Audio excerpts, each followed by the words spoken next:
Unlock the secrets to powerful messaging and branding with a message master himself. Stay tuned as Glenn Rudin reveals how to turn your words into magnets for success. Welcome to today's episode of Mindset Mavericks, where we dive deep into the world of messaging and branding with none other than Glenn Rudin, also known as the Message Master. With over 35 years of experience in consumer packaged goods, Glenn has transformed countless business and careers by helping individuals and companies communicate their value with crystal clarity. Whether you're an entrepreneur, a business owner, or a student looking to make a mark, Glenn's insights into verbal and non-verbal messaging will guide you to attract clients or employees you desire. Let's get ready to power up your pitch and break through to new heights. So welcome, Glenn. We're thrilled to have you on the show today. Your expertise in messaging and branding is pretty legendary, and I know our listeners are eager to learn from the message master himself. How are you doing today? John, yeah, I'm doing great, John, and it is really exciting for me, based on this technology, to get to interact with you and have an appearance here on Mindset Mavericks. And I'm excited to talk with you and share what your audience hopefully will find are some great tips that they can use really to maximize their potential as well. So thanks for having me. I really appreciate it. Welcome. I've no doubt there's going to be a lot of things for my audience and myself to be taken away. But I know we just touched on that you are known as the Message Master. So can you tell me a little bit about your journey and how you became known as the Message Master? Yeah, interestingly enough, this all happened about 3 or 4 years ago. Not the 35 years of experience that you mentioned before, but just this handle as the Message Master. And I don't know how familiar you are or your audience will be with an app that got very popular during the pandemic called Clubhouse. And it's still around, and I'm still actually on that on a weekly basis. I've got a show inside a club there. But one of the rooms that I regularly attended there, which was heavily attended by people from around the world. And there were different, quote unquote, experts that were giving advice along the way. And very often, people would come into the room who were, exactly as you said, students, entrepreneurs, small business owners, who seemed to be struggling with what they needed to say about their businesses so that it was immediately and readily understood, so that people could interact with them or could recommend people that might want to work with them. And I started doing this in real time. It's a difficult enough thing to do when someone says, here's a few things about me. Maybe you could go to the drawing board, come back to me a week later and let me know what you would say if you were me. But this was in real time, real, voice audio happening immediately. And one after another, I was able to perform this. It was almost like a parlor trick. People would come up and talk about themselves a little bit, and then people would get me, you got to talk to Glenn. He's the Message Master. And it really started to stick. And I said, I, as a branding guy, I love having a handle, which enables me in just a couple of words to tell people the kinds of things I like doing for them. So I heard it over and over and over, and people really started to referring to me as that. And I said, you know what? It fits. It's comfortable. I like it. It's understandable. It's good branding. I'm going to go with it. And that's how I started using that handle, going probably on about 3 or 4 years now. Which is, it's a great skill to have and a great nickname as well. So like I say, it tells you exactly what we need to know about yourself, really, and what you can do. Because I think one of the things that I certainly struggle with is that what you call an elevator pitch, where I do feel like I'm involved in a lot of different things and a lot of different areas, whether it's e-commerce or consultancy or podcasting, and trying to have that short elevator pitch, say, what do I actually do? Trying to explain that to somebody in quite a succinct way can be really difficult. Really difficult. And what ends up happening is we as business people have a tendency to confuse these elevator pitches tremendously in our ill-guided attempts to try to make them sound more complicated, more serious, too long, too confusing in terms of what we're really trying to do with people.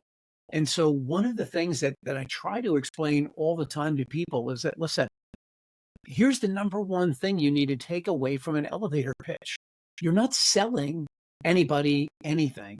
No one on that theoretical elevator ride is taking out their credit card or their Apple Pay or their checkbook, if people still carry those, and handing you money for this pitch that you just did.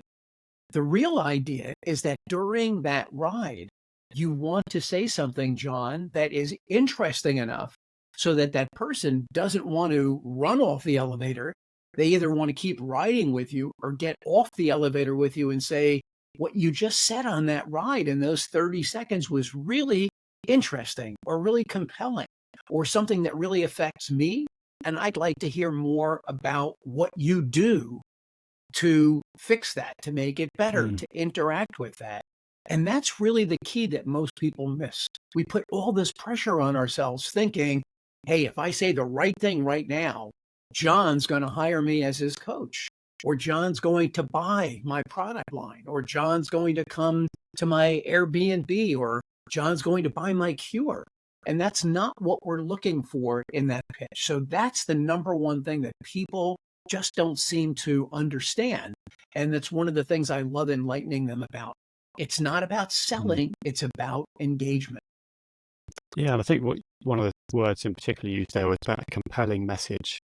And that can be difficult to come up with. So what are some of the key elements to make up a compelling message? How do you go about that? This is also a great question. So the way that I teach my clients how to create a great elevator pitch, or when I'm trying to work one out with them, is to try to come up, you said the word compelling, and that's really it, either compelling or relatable. So it can be phrased as a question at the top of your pitch or a statistic that's relevant to the audience that's hearing it. So as an example, for me, where I'm trying to help people with their elevator pitch or trying to help them be more clearly understood, I will typically start out one of my pitches and say, John, did you know that 9 out of 10 people that I come in contact with struggle with their communication skill, struggle with their branding and their messaging? And that's because they are either afraid of public speaking, or they're not well organized, or they're not intentional about the way they're going about doing it. The great news is I've got simple methods that will help them understand how to be compelling, how to be interesting, and to get the follow-up that they need to create meaningful conversations. The key there is at the top of that, I'm saying 9 out of 10 people struggle with something. And so when I say that right off the bat, 90%, that means there's a good chance that you who are listening to me right now might struggle with something along those lines and might be willing to say, maybe not raise your hand in front of your peers, but after I've made this pitch at a meeting or on a Zoom call, get in touch with me and say, I heard what you said there about all these people who struggle with what you help them with. How do you go about helping them?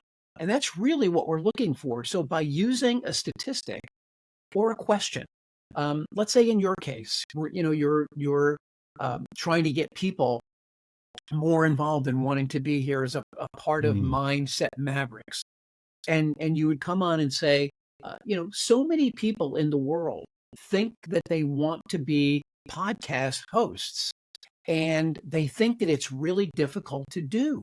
But I've got a proven method where I can train you on how to do that. And I'm starting a class on it next week. It's not that difficult. It's something you can master.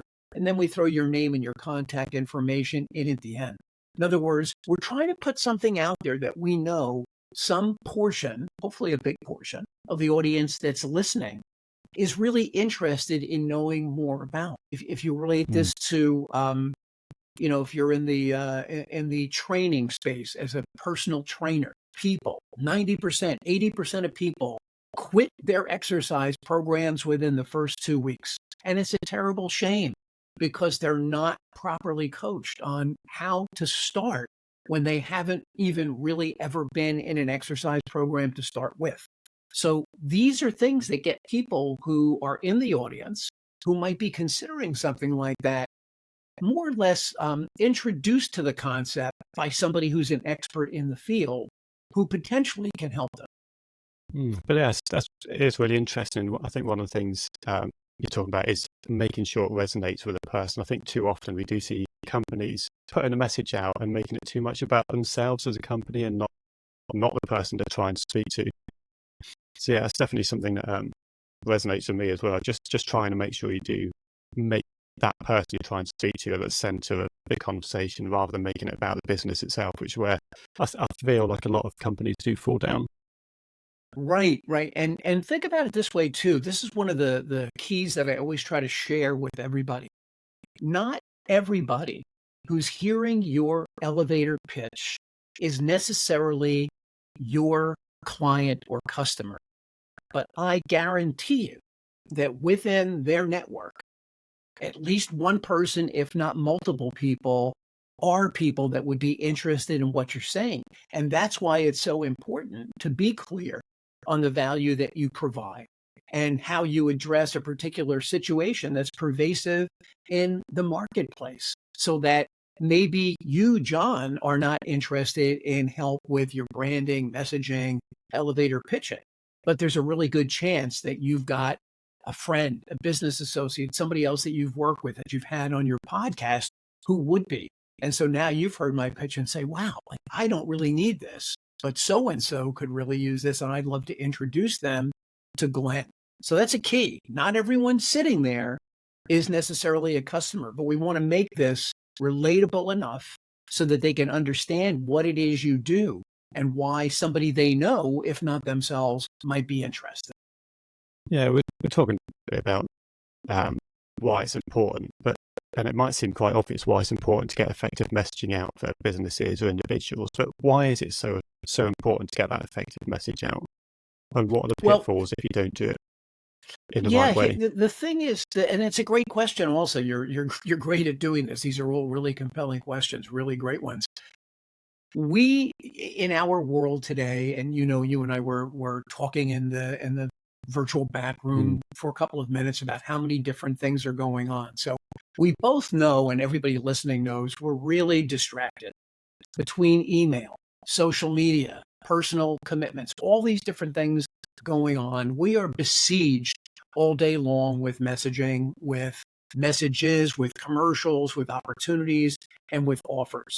And when our messaging is not crystal clear, when someone doesn't immediately understand the value of what's being offered, they don't have the time to sit and ponder it. They don't have the time to try and look up some complicated phrase or something that somebody put together that just is not making sense to them. They just basically dismiss it and move on to the next message that they get. And so to me, it's imperative that whatever message you're putting out there has got to be crystal clear. And even if it is, with all those distractions that I spoke about, it still might take 4, 5, 6, 7. I've even heard up to 10 times in terms of the frequency that somebody hears that message for it to break through. But if it's bad messaging, it doesn't matter if you hear it 100 times, it's not going to break through. And so it's super important for people to understand why it's got to be succinct, why it's got to be compelling, why it's got to be relatable right out of the gate. There's really no time for us, even if you've got our attention. If the message doesn't come out immediately and it's not compelling and it's not exciting, or it doesn't capture our attention, then we stop paying attention. And now we're looking around at the next Instagram that just came through. What's the next thing that just beeped on my computer? Who's looking for me? What time do I have to leave? When's my next meeting? So that messaging has got to be crystal clear. And look, one of the things that we need to do is we need to get out of our own silo, so to speak, where we're really close to it. And maybe we think what we're saying is clear, but have you asked a friend? Have you asked an associate? Would you mind for 2 seconds just listening to this pitch? Tell me if this is resonating with you, if this would get you off your chair, if this would get you to click on a link, if this would get you to get in touch with somebody who you know this might be interesting for. Because that's important also, right? We need to have that kind of feedback. Not all of us can afford, to hire a consultant and get into a major research study on focus groups and things like that. But it's not that difficult to ask somebody you're close to, does this, what I'm saying, does it make sense? And does it make you want to do something? And I think even just going back yourself, because quite often you can write an email, I think, it's an amazing email or amazing LinkedIn post, for example, and go back to it half an hour later and think, actually, no, that's not that good. And I think just with the saturation there is now with the amount of social media, all the different social platforms, you really do have to get that hook and get that engagement, like I say, just so succinct and so quickly, especially with things like TikTok. I think it said that unless you've got a good hook within about 3 seconds, you pass by. Really, really true. And then, another one of the big mistakes that people make, John, is they don't stay consistent, right? They'll put out a message today on Tuesday, and if it doesn't immediately get 20, 50, 100, whatever your goal is, likes or interactions, now I'm going to go back to the drawing board and do something completely different, which is the absolute opposite of really what you need to do. Consistency with messaging is almost as important as being crystal clear with the messaging, because we have to imagine that when we put something out there in the world on LinkedIn or on TikTok or Instagram or Facebook, right? We like to think that, oh, gee, everybody that I know is going to see this. It's going to go right to the top of their inbox. It's going to be something that they all want to see. And the truth is, that's not what happens. And so people who are impatient will put out a message and think, oh, gee, that one didn't work too well. I better put out something else. Often I will go to people's Instagram accounts when I'm reviewing with them as one of my clients. And it's almost like I have whiplash. Today we're here, tomorrow we're here, today we're here, today we're here. And there's no consistency to any of it. And people think that, well, I think people will get bored with my message. And it's like, be realistic. 99.9% of the world has never seen your message. You could probably put the same one out for 100 straight days and have a different audience the way these algorithms work. Now, I don't know how the social media apps themselves would treat that, but it would be a really interesting study to see if I put it out early in the morning, middle of the day, late at night, same message over and over and over again. What kind of reactions would finally somebody say, how come you're putting out the same message over and over again? It would be really interesting social commentary to just know that. And for all of us who are out here trying to find the secret formula, to understand that most people are never hearing your message. And if you're lucky, they're getting to hear it a second or a third time, and just maybe it will start to sink in. Is there any tips you can give? 'Cause what you've just described, it can be disheartening if you're putting out a message, and like I say, if you're quite new to posting on social media, for example, you're not seeing traction quite quickly. Is there any tips or tricks you could give to make sure that you are being consistent in the messaging you're giving? Yeah, it's another great question, John. And I would say this. The number one thing is you, the person who's writing the message, and assuming it's a clear message and it's well thought out and you've gotten some feedback on it and other people understand what it is. You cannot get bored with your own subject matter. Of course, you're the one closest to it. And maybe for me, I don't want to do another post on an elevator pitch or how to do a great introduction. But again, going back to the point I just made previously, 99% of the world has not seen that previous message. And so if I truly want to be known as the message master, or I want to be known as a guy who's an expert on branding, on messaging, on business strategy, I've got to make sure that I check myself and everything that I'm putting out there is consistent, so that chances are, if anybody does see something that they like, and then they go to my feed and they start looking back over some of the previous ones that I've done, I want to make sure that I'm showing up authentically and consistently with that same messaging over and over, because someone looks at that and they go, oh, this guy really does speak to the topics that he says he's a quote unquote expert in. And if I go through his feed and I go through the last 20, 50, 100, even more posts, that's what I'm going to see. I'm not going to see a guy who wants to be a comedian today and come up with some funny skit or some funny meme. And tomorrow I'm going to try to be serious about this. And then the next day I'm going to try to find the most interesting music loop to attach to it. For me, consistency just past and just below being crystal clear are the two keys for me that somebody really has got to be focused on. That's really good advice, and I think certainly from what I'm getting from your message is it's all really around being authentic and focusing on what you are good at and what your niche is.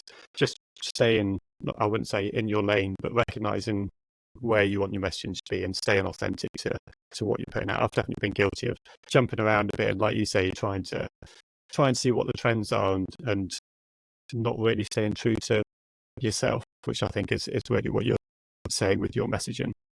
So here's a really good example that I would use here. And while I'm not a huge fan, usually I will say the Rolling Stones. I am a big fan of the Rolling Stones. I was going to use Taylor Swift, but I'll use the Rolling Stones because they've just been around for, since the early 60s. When they go out, and they're still out unbelievably in their 80s, touring and supposedly still doing great shows. When they show up and they do Brown Sugar or, Wild Horses or, whatever, Jumpin' Jack Flash, whatever song you can think of, number one, they really can't leave those out of their act because it's consistent with who they are and what their messaging is. But they also recognize the fact that, number one, they're potentially playing to a completely new audience that's never seen them perform before. They're playing to a young audience that probably wasn't even, we know they weren't around when the Rolling Stones got their start. And yet, every time they show up, they're going to do a consistent job delivering their music the way it should sound, the way it should be performed. In other words, they're not getting bored with it and saying, guess what? This time we're going to show up and our entire act is going to be a reggae act because we'd like to turn all the Stone songs into a reggae act. And now all these people who showed up and paid hundreds and hundreds of pounds or dollars to be in the audience are going to be tremendously disappointed. So if you imagine yourself and you've got your greatest hits and understand that most of your audience is not familiar with your greatest hits, you need to keep performing your greatest hits consistently, just like those famous artists do, until such point that the world is saturated with you and you've now got an endless stream of people who understand exactly what you do and why you do it. Yeah, no, I absolutely love that. So it's definitely something I need to take away and focus on a bit more myself. What I'd like to ask you about is just if you got any examples or case studies where you can show or tell us about how a powerful message has transformed a business or a client. Is there anything that you can think of that comes to mind?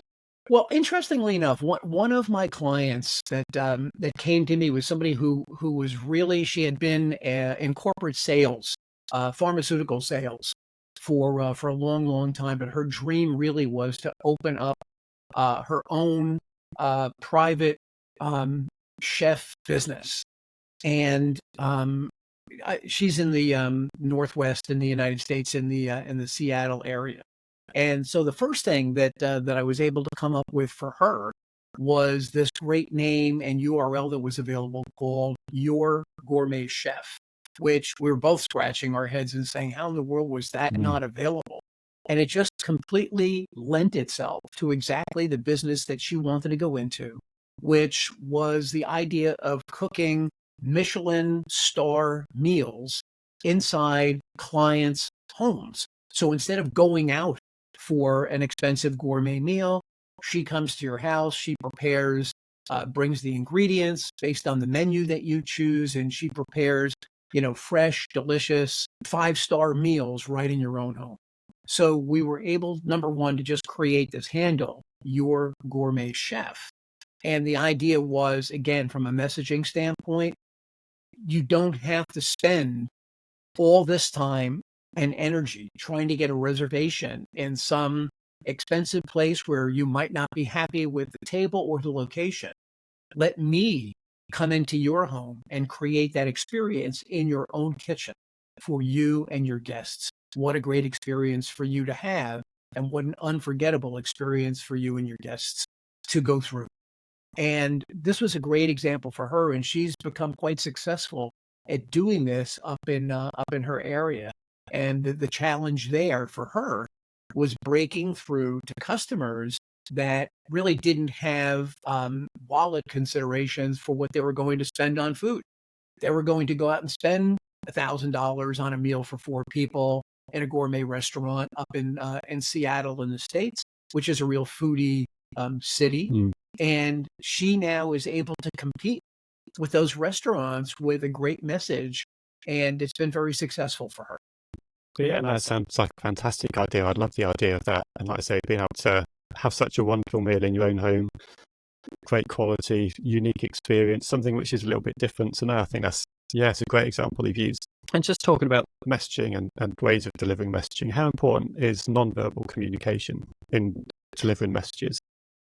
Yeah, this is another one that people look over, in terms of how important it is. When we human beings come in contact with one another, more than half of us immediately begin to judge somebody based on their appearance.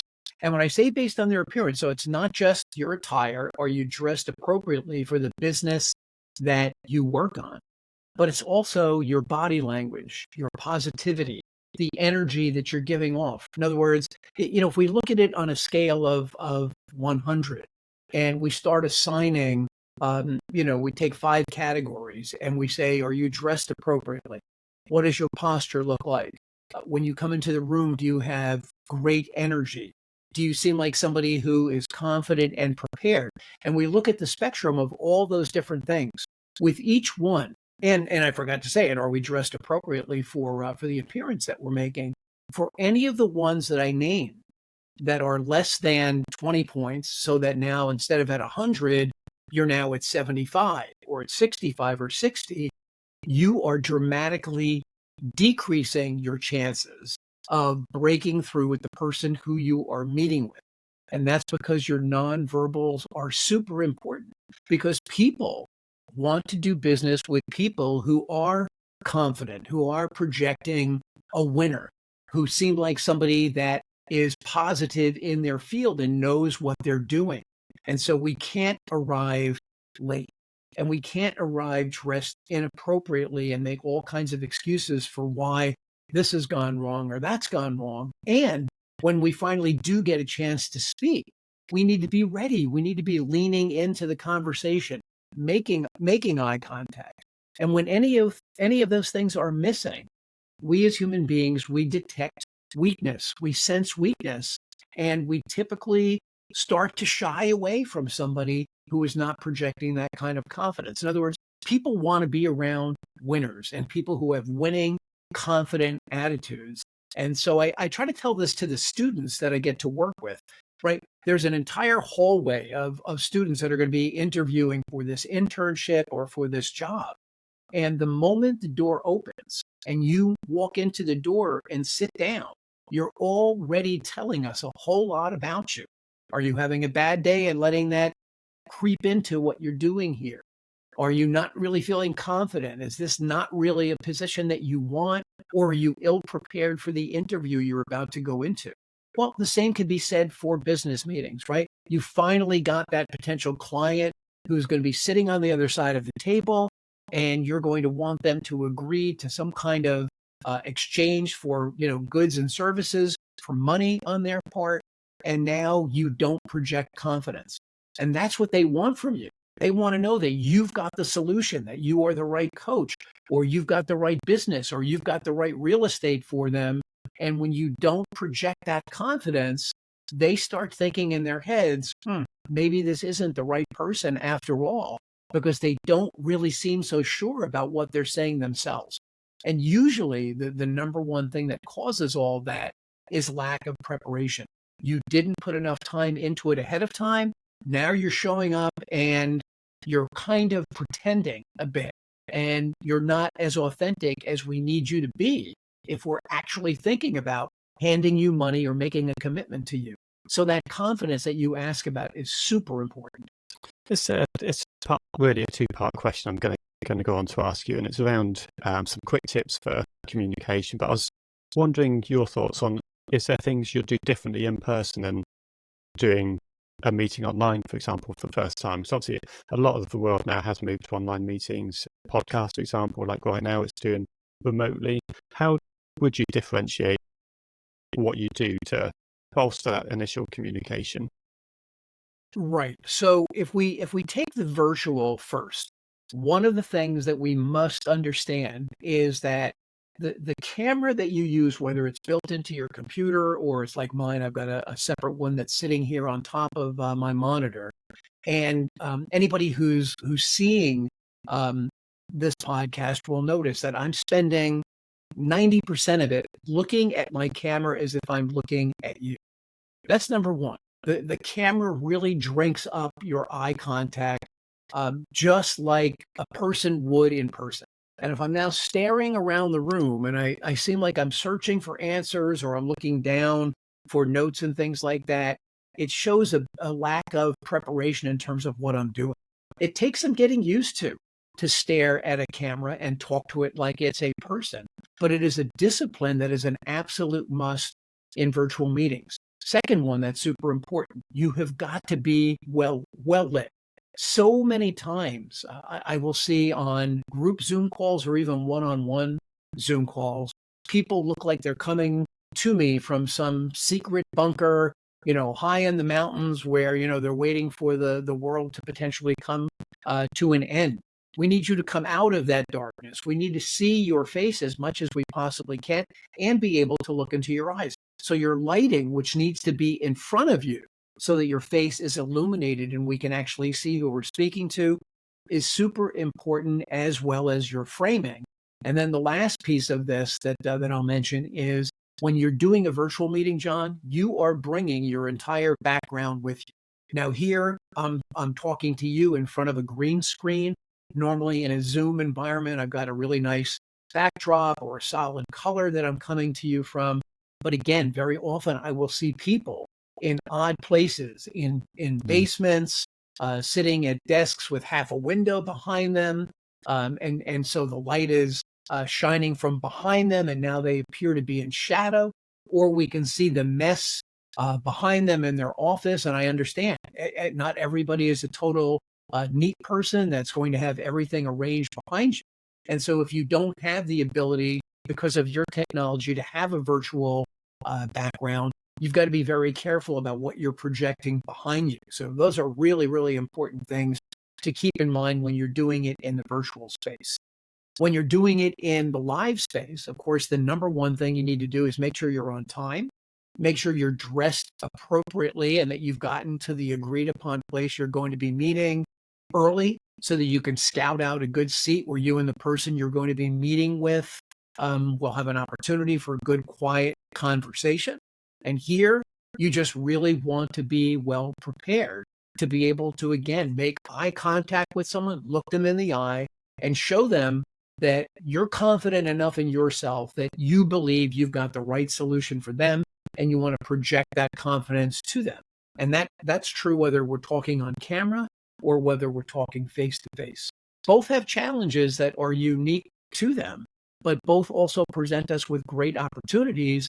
Here being a great opportunity for me in the States to be talking to you in the UK, which is, before the last 4 or 5 years was really, something that only big corporations had access to. Now we all do. And so it's important that we utilize these tools in a way that is positive for us and projects the image that we want it to project. Yeah, some really good takeaways. And like I say, it's only literally within the last 5 years or so that people have been using technology, particularly since COVID. So I think some of the key takeaways I take from what you've just said really was maintaining that good eye contact, looking at the camera, having good lighting. And it is so cheap to get now as well. So you can get lighting for, say, $20, $25, $30 or £20 in the UK. So it's not difficult to get that now, which is amazing. So it definitely opens up a whole new world having this kind of technology available. Yeah, unless we could just also throw in, it doesn't hurt to invest in a camera if you're going to be doing a lot of these calls, and you certainly should be investing in a good microphone, which again, these are investments in your business, and they're almost permanent assets that you're investing in, because if you get a good camera today, it should work for you for the next 3 years. So if you amortize, a couple $100 over, the next 36 months, It's not a huge investment. Same thing with a good microphone, because these are the things that will make you look better and sound better on the calls that you're on. And it just all goes to professionalism and you wanting to invest in yourself. And we'll throw in also your wardrobe. What do you look like when you're showing up for these meetings? Do you look like somebody who we want to be around? Or are you looking a bit messy and you need to work on that wardrobe? Because again, we go back to what's the first impression that you're creating, which again happens in just a few seconds of somebody coming in contact with you. Yeah, you've just given a few examples of bad examples of what not to do, but particularly in terms of branding and messaging, what are some of the common mistakes people might make when they're starting out with their branding or trying to get a message out there? Do you see common mistakes or things that just don't quite hit the mark? Right. Well, the first one that is painfully obvious is there's no intentionality about what they want that brand to be. And I'll use this in terms of a personal brand. People don't typically, if they're not in the space of branding or marketing, they may not even really be familiar with, they're hearing it because of social media, personal branding, but they might not really be familiar with the concept. And the essence of a personal brand is this. Once you've been in someone's presence and you've performed your pitch or had a conversation or had some interaction with that person, and you now leave the space, what is the essence that you've left behind? What would somebody say about you once you've left, once you've made the impression on them? Is it positive? Is it negative? What are the adjectives that they would use to describe you? Were you professional? Were you prepared? Were you serious? Were you of good word? Did you have knowledge about what you were speaking about? And all of those things start adding up to being your personal brand. And the way that you start to take control of that intentionally is by figuring out exactly who are you and what do you want to project to the world. And your personal brand can be different than your private brand. In other words, how does your family members or your close friends see you when you're not in a business setting, right? There's a good chance that a lot of the famous people that we see on television, Taylor Swift or J-Lo, or you pick your favorite celebrity or athlete. When we see them on camera, they're projecting, hopefully, a positive image about who they are because they want to pick up endorsements. They want to be taken seriously. And they're coached on that to say, listen, when you get the chance to get on mic after the game, when you've been the big star, or after the show, when someone's interviewing you after you've won an award, you need to sound intelligent. You need to sound positive. You need to sound like a good spokesperson for yourself. And when people come out and they do the opposite and they don't sound well spoken or they sound poorly educated, they are cutting off opportunities for themselves. So for me, the number one thing, John, is being intentional about it. I actually have a worksheet that I provide to people for free. It's a personal branding worksheet where you actually pick adjectives that you would use or you want to use to describe the personal brand that you want to project to the world. And then it becomes important to write them down and review them and make sure every time you're going out in public, every time you're doing a post, you look at those adjectives and you say, am I being true to what I want my personal brand to be? So the number one thing that people need to do is to be intentional. Most people arrive at these things by accident. They don't have any intentionality about them. And so they just show up as however they show up. And one week they might be in a good mood and show up as this upbeat, bubbly person. The next week, maybe something happened and they're not feeling as positive about things and they wear that emotion on their sleeves, as opposed to somebody else who's taken the time to really study this and say, no matter what's going on with me, before I step into that room, before I turn on this camera, I am going to get into my character, into my personal brand, and project this image that I want the world to see. Hopefully that makes sense. Oh, absolutely. I think there's some really, really good things that definitely resonate with me. One of the activities that I've done previously is literally write down your 10 top values and beliefs. So as you said, write those down and slowly narrow it down. So once you've got your 10, have a look through them, which one's the most important, get rid of the bottom 5, for example. So you're left with your top 5 values and beliefs. Do that again until you're down to 3, and you've got your most important values and beliefs, whether that's integrity, kindness, whatever those might be. And just like you say, just focus your messaging on those values. Make sure that anything you're putting out does align to what your most important values are. So it's definitely something that's resonated with me. Right. I mean, when I was a kid in school, and I'm sure you experienced this also, there was always another student somewhere in pretty much every class. I've even seen this in the business world. Somebody who was the class clown. And that person would consistently show up in class and always try to do something to disrupt the teacher, to say something funny, to get attention for what they were doing. So their personal brand, even at that young age, they weren't really aware of it. I don't know if they were doing it intentionally or if they had some other issue that caused them to act this way. But their personal brand was the class clown. And so every time you were in a class with that person, that's who you were expecting to show up. And that became their handle. Now, some people relish that role because it was the one way that they could be well known or popular in their circles. I'm not sure it served them well with the teachers or with their education, but it's just a great example of somebody always showing up, wanting to be funny, wearing the hat backwards, making some funny noise, doing whatever those different things were for your particular class clown. That became their personal brand. And the other thing about that is once you had that image, it was really tough to shake. And the lesson there is it's really difficult to change people's first impressions of you. That first impression is the one that typically stays with somebody. So every chance you get to make a great impression, bring your personal branding that you've decided that you want to be known as to those meetings. And you keep hammering that home over and over and over again. And eventually people start saying, oh, the message master, Glenn, the message master is here. Because every time I showed up in one of those situations, I was showing up as that handle, as that message master. And so every time somebody would see my face pop up theoretically in that room, they knew that's what I was there to do. You did mention about being attached to labels, and that's something that can be quite tricky to change. If there's anyone that's listening did want to pivot and start trying to change how they are perceived, is there anything specific that you would recommend for those individuals to do?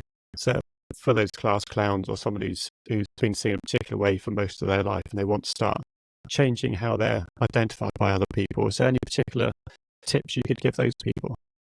Well, again, I think the number one thing that we have to do in that particular situation is realize, number one, now, this is like, to use a war term, this is like turning a battleship around.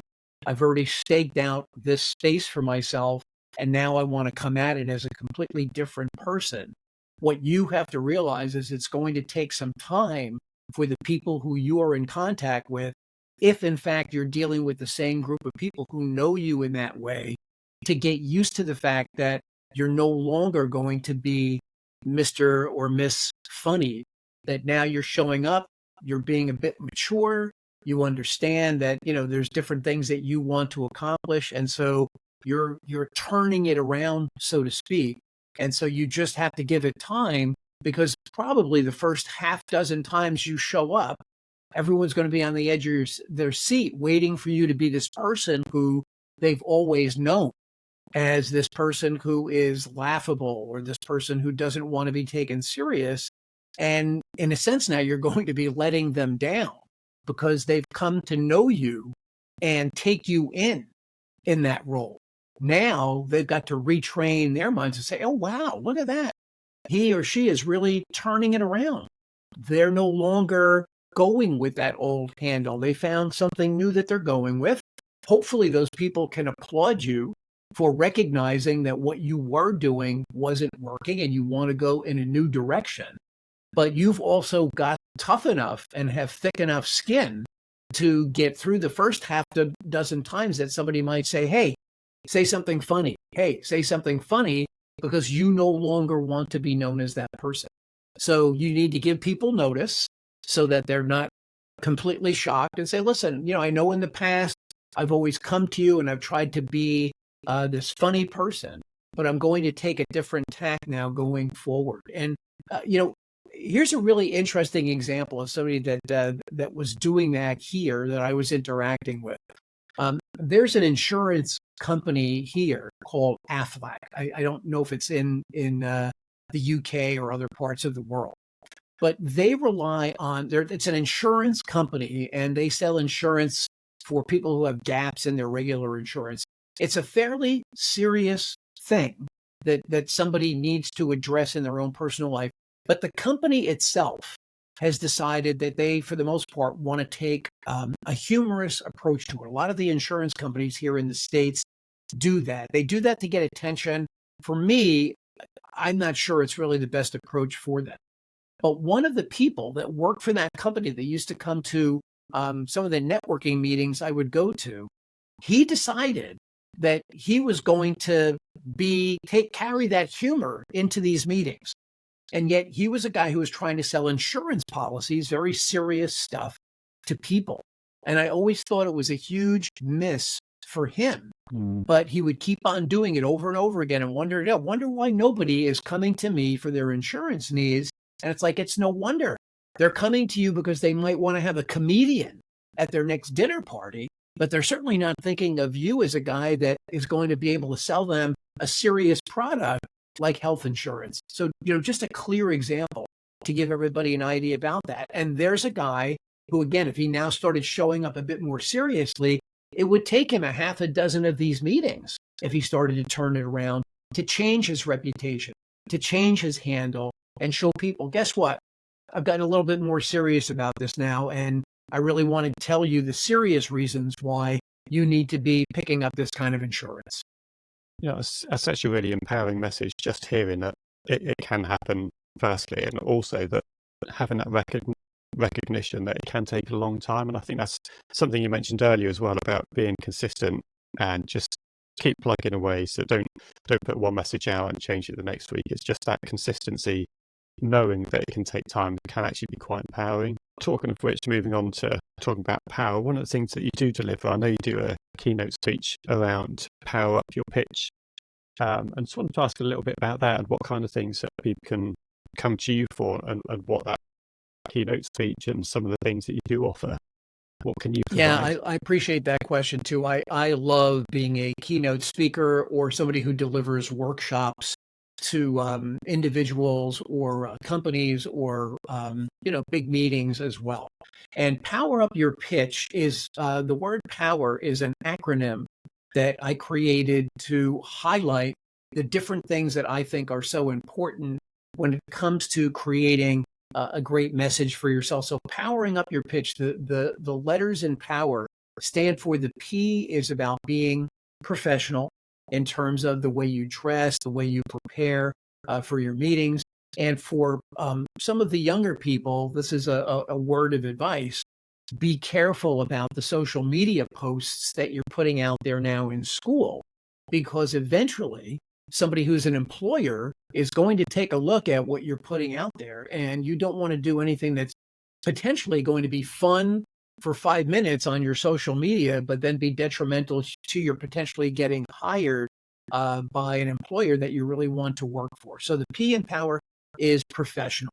The O in power is for organized, because every pitch has got to have a great introduction, which we spoke about a bit earlier, something compelling, something interesting that you're going to say at the top of your pitch. And you're going to want to follow it up with something that's unique to the way you deal with that problem, and you want to make it all engaging. So that's all about the organization of a great pitch. And that really takes time to sit down and do the blocking and tackling, the actual writing out of what you want that message to be. The W in power, John, is for well spoken, because there is no place in a great pitch for filler words like ums and ahs and hesitations, which you'll normally hear people who are not well prepared will use to fill in dead space inside of their pitches. So that W is for being well spoken, and that's all about rehearsing. That's all about being prepared ahead of time, knowing what you want to say and being confident in being able to deliver that while making eye contact. The E in power is for effective. We spoke about this a bit earlier also. The idea of a great pitch in terms of it being effective is to give us just a little sample of what it is your entire concept is about so that we're interested in hearing more. Best example of that is if somebody was sitting at dinner and they had a great piece of dessert, a great piece of cake, and they said, would you like to, this is really the best piece of cake I ever had. You wouldn't give them the entire piece of cake. I certainly wouldn't because I'm a cake lover. But you might say, why don't you take a forkful and taste it? And you'll see how great it is. And then maybe you'll want to get a piece for yourself. So the idea here in terms of being effective is, are we getting the reactions we want? Are people following up and saying, I got that, I want more. I heard what you said, I want more information. So just a sample, not the entire concept of what your company is all about. And then finally, the R, empowering up your pitch, is all about respect. And when I say respect, the idea here is I want you people who I work with to go back and look over their business careers and understand all the heartache, all the sweat, all the toil that went into getting them to where they are now. I want them to take a look at some of the more meaningful moments in their life. I call this mining your history for storytelling gold. I want you to recollect some of the things that you've been through on your journey to get here. Because when you do that, it gives you a newfound respect for yourself. And when you start to feel like you respect yourself, you will be surprised at how much respect you get from the people who are watching you do what you do and who are getting to hear what your journey was getting to this place. And until, in my judgment, until you respect yourself, you're going to have a hard time getting respect from the people who are hearing you. So those are the letters in powering up your potential. And of course, I get into much deeper examples of all of these. It's a great keynote for companies that have outward-facing salespeople, for college students. We turn that into powering up your potential. And it's just a great summary of a lot of things that people lose track of or don't take the time to do. And when they leave that, especially the storytelling part of it, it's really uplifting for them to hear. But yeah, it's a very good place to near the end as well, I think. Thank you, Glennis. And one of the things you did touch about in the power section is respect. And I know we've not spoken much about your previous careers and what you've done for the last 35 years, but I've got a huge amount of respect for your career and what's brought you to where you are now. But one of the things I wanted to ask you about, because being an entrepreneur and in business definitely isn't easy, is there a particular time or challenging time that you can think of in your career where you've overcome something, overcome a significant challenge? And can you tell us about that at all? Well, there certainly are a lot of them along the way, as anybody who's had a long career can attest to. One of them, for me, one of the most pivotal was when I was still working here in corporate America in Fortune 500 or Fortune 1000 companies. I really wanted to get involved in how companies had started to turn to Asia, to China in particular, for sourcing and creating their products. And one of the companies that I was working for sourced 100% of its products from overseas. And I really, really wanted to get overseas and understand how they did that work. And on a couple of different occasions, they would have people who were in my position as a national account director go overseas and get to spend time in the factories that they utilized to manufacture their goods. And I was turned down on a number of occasions and told, listen, we've got a great product, long what's in the catalog. And I resented that. I really did, because I felt as a creative guy that if I had the chance to go overseas, I'd come back with some tremendous ideas that the company could put into practice or into new products. And so the first opportunity that I had when one of our current customers at the time approached me and said, we're looking for a company that can help us source goods from overseas. And I knew if I turned that lead over to my company that I was never going to have the opportunity to do what I wanted with that lead. And so I told that customer, that company that you're looking for doesn't exist yet, but if you can give me just a couple of days, I will get back to you with what I think would be a great opportunity. So I hung up the phone and immediately thought about who in the world I could get in touch with that might be able to help me start my own company doing this, and reached out to somebody who I knew who had a successful business in Manhattan where I was working at the time.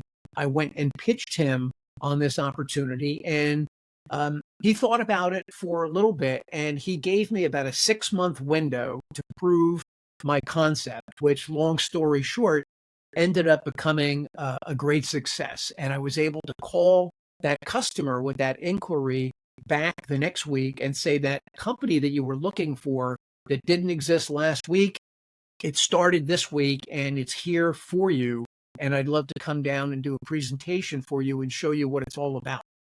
I did do that with a team, but basically that was my start on my entrepreneurial journey. And at the time, people thought that I was really out of my mind because I had 2 young children, I was married, mortgages, car lease payments, all the different things that go into the mindset where people would say, oh, this is not a good time to go, or before you start your company, you really should have 6 months or a year of savings. And what I say to those people is, if you're waiting for that right time, there's a really good chance it's never going to happen, because it's always difficult for that to happen. Listen, maybe you've got a shot at winning the lottery. I know they probably have a lottery over there in the UK like they do here. But if you're waiting to win the lottery, you're never going to. So I say, if you've got a great idea, if you really believe in yourself, if you've taken the time to really build it out and you know what it's all about and you know you can make it a success, I say go for it. And that's exactly what I did. That's a fantastic story, and I love how it really does tie back into that whole personal branding. It's making sure you're putting out a positive message, making sure that people want to work with you, and clearly that person that you went to about the business idea wanted to work with you, and that's just how much influence that having a positive brand can have on everything you do in everyday life, and you never know when that's going to come into effect. So yeah, it's a brilliant story. Thank you. Thank you. The one thing I'll really finish with, Glenn, is there any final piece of advice that you think would be worthy to share with our listeners? One final takeaway that our listeners can take away and start using today? Well, I think the number one thing that I want to leave your listeners with is, each and every one of you has, I use that word power, has the power to make these changes in your life. Sometimes you might need a coach like me to help you realize just how gifted you are, what kind of great assets you do have. And for me, it's very fulfilling, because when I can enlighten somebody about that, they feel great about themselves, and you can see an entire weight lifted off their shoulders. What I will say is, if there's something you really love doing, that you really want to be doing, don't wait your entire business to career to try and do that. Make sure that you take advantage of what that is now. If you're not aware of what your particular skill set or assets are, or what you'd really love to be doing, it's time for you to take stock and think about that, because every day that goes by that you're potentially doing something that's not fulfilling to you, or you've got something that is fulfilling to you, but you're not doing it the right way, you're really burning a lot of energy that's unnecessary. So figure out what those steps are. If you can't find somebody, a coach that can help you right the ship and get it set in the right direction for you, but every one of you out there that's hearing my voice today and hearing John's voice today, has got the power to make this happen. So don't stay on the sidelines. Do what you need to do to get out there and take advantage of the assets and the talents that you have. Fantastic end to the show. So I've really enjoyed having you, Glenn. I've loved hearing the insights and experiences of the Message Master. So I can't thank you enough for being on the show. Thank you, John. It's an honor to get to speak with you on the other side of the world, and I look forward to meeting you face to face one day. But I really appreciate the opportunity to be here on Mindset Mavericks, and I hope that some of what I'm sharing today inspires people to make the changes that I know they can make. That's great.